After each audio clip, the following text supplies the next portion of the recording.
It started with a flash, a light slicing through the sky over the quiet town just after midnight, something that no storm, no plane, no satellite could explain, and those who saw it that night swore they could feel it watching them, an intelligence, a presence far beyond anything human, and when the first witnesses spoke, their stories were dismissed, laughed at, written off as drunken hallucinations, but then it happened again, a year later. In a town hundreds of miles away, different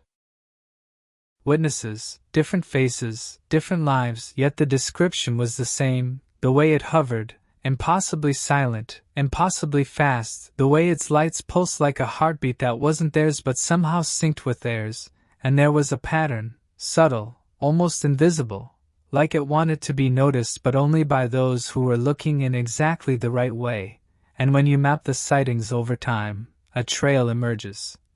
As if the object itself is moving through decades, touching lives, creating echoes that ripple through memory, and each person who sees it describes not just a craft but a feeling, a profound awareness that the rules of the world as we know them are not fixed, that reality itself is pliable, that we are watching something ancient, something patient, something that waits, watches, and learns. And the strangest thing is how ordinary these people are, how mundane their lives were before, how completely unconnected. Yet they all report the same cold terror, the same magnetic pull toward the sky, the same inability to look away even as their minds scream to run, and sometimes, months later, they remember things they didn't notice at first, details that weren't in any photograph, things that defy physics, impossible geometries, angles that twist without distortion, lights that vanish and reappear at impossible distances. And some describe the silence, the absolute vacuum of sound that surrounds it, a pressure in the ears, a weight on the chest, as if the air itself were bending around a presence that isn't meant to be understood. And what's more terrifying is the consistency, the repetition across years, across states, across countries, reports surfacing that match almost perfectly. From a sleepy rural road in Nebraska to the icy expanse of northern Scandinavia, from the deserts of Nevada to the jungles of South America, the shape, the movements, the way it reacts to human observation as though aware, calculating, and the more you dig, the more you find patterns in the patterns, layers of experiences that suggest not randomness but purpose, not coincidence but selection, and those who follow the timeline start noticing small things, details that connect witnesses, subtle marks on the landscape. Strange electronic malfunctions, pets behaving erratically, compasses spinning, time seeming to distort just enough to make people question their own memories.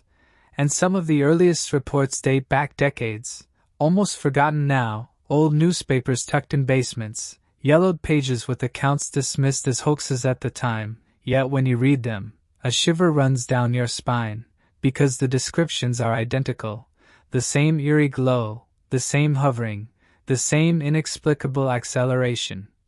And the human reactions are the same too, fear, awe, disbelief, the compulsion to tell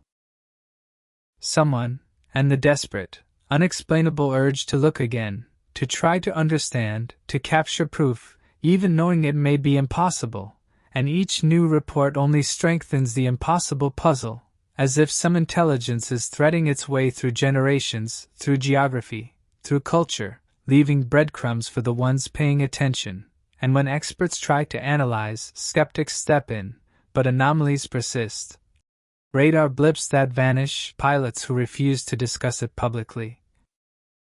Military logs redacted or missing entirely, videos that show shapes impossible to recreate, patterns in flight that defy aerodynamics, maneuvers that would crush any human inside, and yet witnesses describe them effortlessly, with a calm, a precision, an understanding that is terrifying in its implication, because it suggests they are not just observing, they are participating in something larger.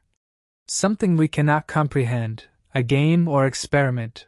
or perhaps a message, and there's a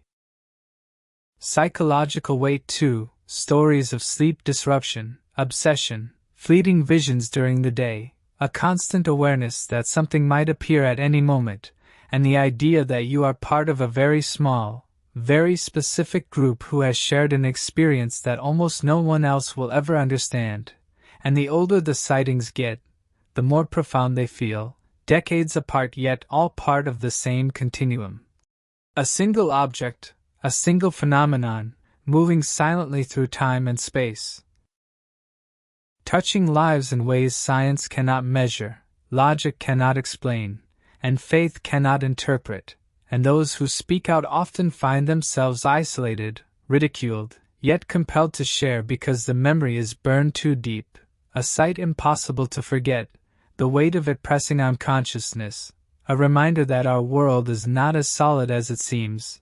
that unseen watchers traverse our skies, and the real terror is that this is not fiction. Not hallucination, not a trick of light, it is persistent, methodical, patient, and if you listen closely to the reports, across years, across continents, across lifetimes, there's a sense of intelligence behind the motion, something that studies, observes, maybe even tests, like a scientist watching ants. Except the ants are conscious of being watched, and the implications are staggering, because it forces the question of why us, why now, why across decades with the same subtle signature, and every report, no matter how small or dismissed, adds to the tapestry, a mosaic of encounters that suggests we are being prepared, primed, or monitored, and while governments deny, cover up, or pretend ignorance, the witnesses keep coming forward, compelled by something stronger than fear, stronger than reason, and as you trace the chronology, the locations, the times of year, the patterns of light, the subtle shifts in behavior, you start to realize it is not random, it is deliberate, and the single most terrifying thought is that the object is always there, always watching, always moving, always learning, and maybe, just maybe, some of us have been chosen to see it, to record it, to feel it,